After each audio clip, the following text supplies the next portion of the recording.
আমার নাম মৌমিতা। আমার স্বামীর নাম রাকেশ। আমার স্বামী বড় একটা কোম্পানির সিনিয়র অফিসার। কোম্পানির নাম বলা বাহুল্য। আমার 2টা সন্তান, এক ছেলে আর এক মেয়ে। আমার সুখের সংসার, টাকা পয়সার কোনো অভাব নাই। স্বামী আর আমার লাইফ ভালোই কাটছে। কিন্তু আমরা আর কোনো সন্তান নেব না, যে কারণে চিকিৎসা করিয়েছি। তাই মনের আনন্দে আমি স্বামীর সাথে কাজ করতে পারি, যার ফলে আমি আরও সুন্দর ও ভালো স্বাস্থ্যবতী হচ্ছি। আমার উচ্চতা 5 ফুট 1 ইঞ্চি। আমার স্বামীর সাথে কোনো পার্টিতে গেলে আমাকে স্বামীর কলিগরা প্রশংসা করে, কিন্তু কোনোদিন আমি স্বামী ছাড়া অন্য কোনো পুরুষের সাথে সময় কাটাইনি। এখন আসল ঘটনা বলি। আমার স্বামী মাঝে মাঝে অফিসের কাজে বাইরে যায় 4-5 দিনের জন্য। তখন আমার সন্তানদের নিয়ে বাসায় একা থাকি। একা বললে ভুল হবে, স্বামীর বুড়ো মাও থাকেন আমাদের সাথে। উনি বুড়ো হয়ে গেছেন আর শারীরিক অসুস্থতার জন্য সারাদিন রাত বিছানায় থাকেন। রাতে আমার ছেলে তার দাদুর সাথে ঘুমায়, আর আমি আর আমার 3 বছরের মেয়ে এক বিছানায় ঘুমাই। এই রকম জীবন চলছিল। হঠাৎ আমার স্বামী অফিসের কাজে বাইরে যান আর আমাকে বলেন এবার 5 দিন থাকবেন। আমি বললাম, এ আর কি, তুমি তো অনেক সময় যাও আমাদের রেখে। তখন স্বামী বলল, তা ঠিক, তবে এবার তোমাকে একটা কাজ করে দিতে হবে আমাকে। তুমি আজ রাতে আমার কিছু অফিসের ফাইল রেখে যাচ্ছি, তুমি এই ফাইলগুলো একটু দেখে মিলিয়ে রাখবে কেমন? এই বলে আমাকে উনি চলে গেলেন। রাতের বেলায় আমি ফাইলগুলো দেখি আর সব কাজ রেডি করে রাখি, কিন্তু একটা কাজে কিছু ঝামেলা মনে হচ্ছে। আমি স্বামীকে বললাম। আমার স্বামী আমাকে বললেন, আচ্ছা যা পারছো তাই যথেষ্ট। আমি আর কিছু বললাম না। রাতে ফাইলগুলো দেখতে দেখতে একটা হয়ে যায়। আমি ফাইলগুলো রেখে ঘুমিয়ে পড়ি। পরদিন শাশুড়িকে খাইয়ে দাইয়ে বাড়ির যা কাজ ছিল তা করে রাতে আর কোনো কাজ ছিল না, তাই জলদি ঘুমিয়ে পড়ি। 3 দিন হয়ে গেছে স্বামী যাওয়ার। 3 দিনের দিন বিকালে স্বামী আমাকে ফোন দিয়ে বলেন একটা প্রজেক্টের কাজ যেটা আমি মিলাতে পারি নাই সেটার কথা বললেন। এই কাজটা কাল অফিসে পৌঁছাতে হবে, আর ফাইলের কোনো কাজ হয়নি। আমি বললাম, এটা তো বললাম পারিনি। তখন স্বামী বললেন, চিন্তা কর না, আমার এক পুরানা কলিগ আছে, উনি আজ আমাদের বাড়ি আসবেন আর রাতে এই কাজ করে পরদিন নিয়ে যাবেন। উনার নাম আকাশ মিত্র। আমি বললাম, রাতে কি উনি আমাদের বাড়ি থাকবেন? আমার স্বামী বললেন, হ্যাঁ, উনাকে গেস্ট রুমে জায়গা করে দিতে। আরও বললেন, উনি একটু বেশি চা খান আর কথা বলেন, তুমি বিরক্ত বোধ কর না।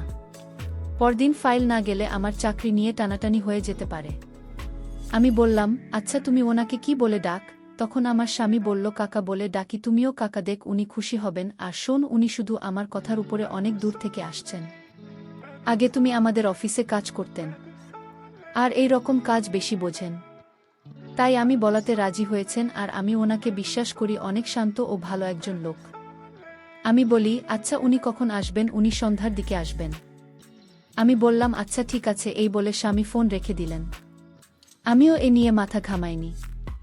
আমার ছেলে মেয়ে স্কুল থেকে চলে আসলে আমি তাদেরকে খাইয়ে, নিজে খেয়ে আর শাশুড়িকে খাইয়ে একটু ঘুমিয়ে নিন। ঘুমের মধ্যে আজেবাজে স্বপ্ন দেখি, কিছু মনে নাই। যখন ঘুম ভাঙে তখন বিকাল 5টা বাজে। আমি উঠে শাশুড়ির সাথে দেখা করে আসার সময় স্বামীর সব কথা বলি। শাশুড়ি বললেন, ঠিক আছে, বৌমা খেকা যখন পাঠাচ্ছে কোনো সমস্যা হবে না। এই বলে উনি শুয়ে থাকলেন। আমি সন্ধ্যার কাজ করে বসে টিভি চালিয়ে বসে আছি, আর ছেলেমেয়েরা তাদের পড়ার ঘরে। রাত তখন 8টা বাজে। এমন সময় দরজায় কলিং বেল বাজেন। আমি আমার শাড়ি ঠিক করে গিয়ে দরজা খুলে দেখি একজন বয়স্ক লোক দাঁড়িয়ে আছেন, হাতে মিষ্টির প্যাকেট। আমি তখন বললাম, কে আপনি, কাকে চাচ্ছেন? তখন লোকটা বললেন, এটা রাকেশের বাসা না? আমি বললাম, হ্যাঁ, আমি ওনার স্ত্রী। তখন লোকটা বললেন, আমি আকাশ মিত্র। আমি তখন দরজা থেকে সরে গিয়ে বলি, সরি, আপনি আপনার কথা আমার স্বামী বলেছিলেন, আমি না চিনার কারণে আপনাকে প্রশ্ন করলাম। তখন লোকটা বললেন, তা এমন কি? আমি তোমার প্রশ্নে কিছু মনে করিনি। আরে, এরকম প্রশ্ন করা স্বাভাবিক। আমি একটা জিনিস লক্ষ্য করলাম যে উনি আমার সাথে কথা বলার সময় নরমাল ভাবে বলছিলেন। আমার তখন মনে হলো আমার স্বামী বলেছিলেন ভালো মানুষ।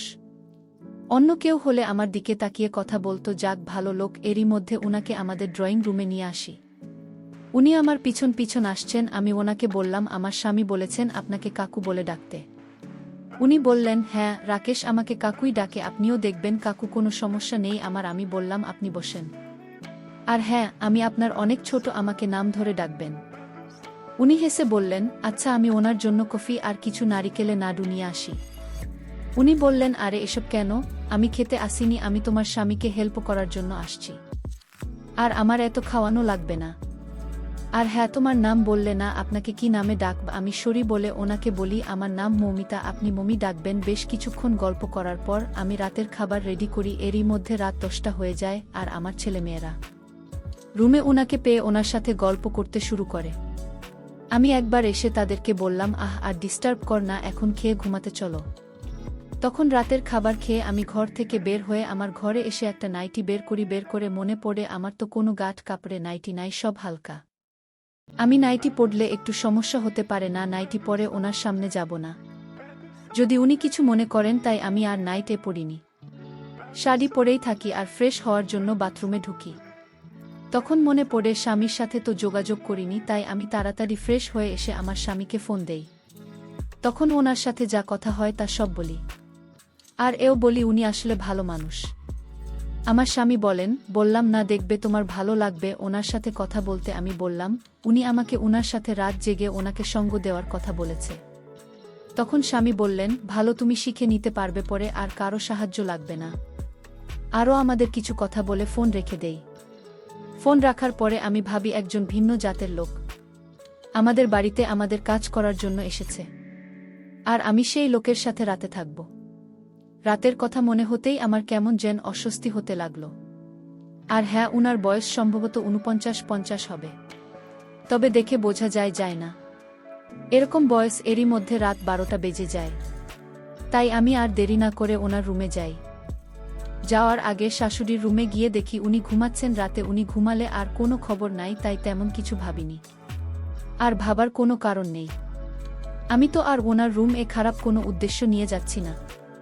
তাই আমি ওনার রুম এ গিয়ে দেখি উনি কাজ করছেন। আমাকে দেখে উনি তাকালেন আমার দিকে, আমিও উনার দিকে তাকালাম। মিচকি একটা হাসি দিলেন। আমি ভাবলাম আমি আসছি দেখে হয়তো, তাই আর কিছু বললাম না। আমি গিয়ে উনার সামনে সোফায় বসলাম। উনি আমার দিকে আবার তাকিয়ে বললেন, কাকু, মমি চাইলে এই কাজ তুমি করতে পারতে, এত কোনো সমস্যা নাই প্রায় কাজ করা। আর তোমার স্বামী আমাকে ফোন করেছে, আমার থাকা খাওয়ার কথা বলছে। আমি বলে দিয়েছি আমি খেতে আসিনি, আমি আমার কলিগের কথা রাখতে আসছি, কোনো চিন্তা যেন না করে। আসলে তোমার স্বামী তোমাকে খুব ভালোবাসে, তাই না? কেমন ভাবে আমার দিকে তাকিয়ে কথাগুলো বললেন। আমি একটু লজ্জা ভাব নিয়ে বললাম, হ্যাঁ, ও আমাকে খুব ভালোবাসে, আর আমিও আমার স্বামীকে ভালোবাসি। তাই শুনে কাকু বললেন, আচ্ছা ঠিক আছে, তুমি দেখ আমি কাজ করছি। আমি দেখতে লাগলাম ওনার কাজ, উনি এক মনে কাজ করছেন। এরই মধ্যে আমি একবার দুবার গিয়ে ওনার জন্য কফি নিয়ে আসি, সাথে আমার জন্য নিয়ে আসি। রাত তখন 2টা। কাকু বললেন, তোমাকে কষ্ট দেওয়ার জন্য দুঃখিত। আমি বললাম, না কাকু, কোনো সমস্যা নেই। আচ্ছা কাকু, আর কত বাকি? কাকু বললেন, এখন তোমাকে শেখাতে হবে, এটুকুই বাকি। আমি ওনার কাজ দেখে অনেকটা বুঝে গেছি, তাই উনি আমার পাশে বসে ফাইলটা খুলে আমাকে বলতে লাগলেন, মানে শেখাতে লাগলেন। আমিও মনোযোগ দিয়ে উনার কাজ করার ফাইলটা শিখছি। উনার হাত নাড়ানোর সময় একবার আমার হাতে স্পর্শ লাগে। আমি কিছু মনে করিনি বা উনিও তেমন গুরুত্ব দিলেন না।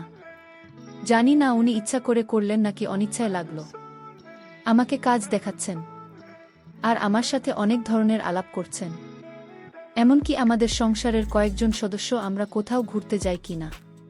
উইকেন্ডে এইভাবে কথা বলতে বলতে কাজ দেখানো, কাজ শেখানো হয়ে গেল। পরে উনি বললেন, মমি, আমাকে আর 1 কাপ কফি দিও আর একটা লুঙ্গি দিও। আমি তখন বললাম, কাকু, আমাদের ঘরে লুঙ্গি নাই, তবে আপনাকে আমার স্বামীর একটা ধুতি দিতে পারি যদি আপনি পরেন। কাকু বললেন, আমি প্যান্ট পরে ঘুমাতে পারি না, তাই আমাকে লুঙ্গি পরতে হবে।